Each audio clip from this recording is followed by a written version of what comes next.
Hello friends, இன்றைக்கு இந்த வீடியோவில் 60 வயதுக்கு மேற்பட்ட பென்ஷன் வாங்கும் மத்திய அரசு ஊழியர்களுக்கு ஒரு முக்கியமான அறிவிப்பை வெளியிட்டிருக்காங்க.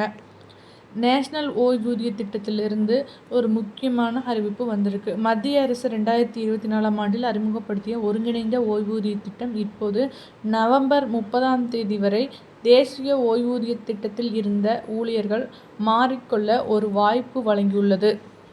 ஆனால் இதுவரை தேர்வு செய்யும் மத்திய அரசு ஊழியர்களின் எண்ணிக்கை குறைவாகவே உள்ளது. 1,00,000க்கும் குறைவானோர் மட்டுமே இந்த புதிய திட்டத்திற்கு மாறியுள்ளனர்.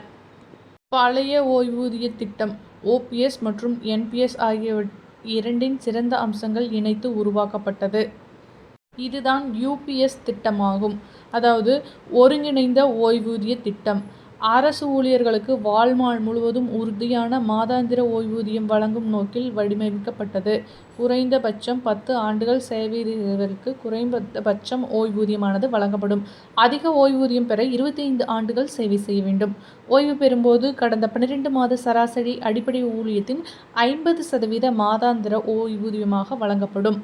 சேவை காலம் மற்றும் ஓய்வூதிய விவரங்கள் 10 ஆண்டுகளுக்கு குறைவான சேவை காலம் கொண்டவர்கள் மீது தற்போது தெளிவான விதிகள் இல்லை. 10 to 25 ஆண்டுகள் சேவை செய்தவர்கள் மாதம் 10,000 குறைந்தபட்ச ஓய்வூதியத்திற்கு தகுதி பெறுவார்கள்.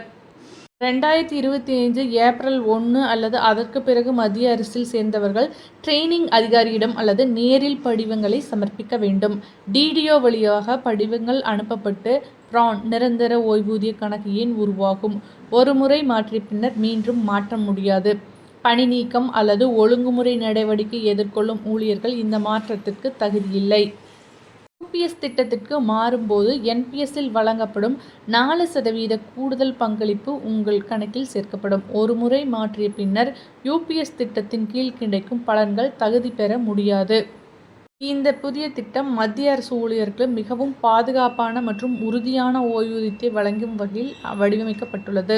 நவம்பர் 30 என்பது கடைசி நாள் என்பது திட்டத்திற்கு மாற்றம் செய்ய விரும்பும் ஊழியர்கள் உடனடியாக நடவடிக்கை எடுக்க வேண்டியது அவசியம். இதனால் என்பிஎஸ் ஓய்வூதிய திட்டத்திலிருந்து மாற விரும்புபவர்கள் யுபிஎஸ் ஒருங்கிணைந்த ஓய்வூதிய திட்டத்திற்கு மாறிக்கொள்ளலாம்.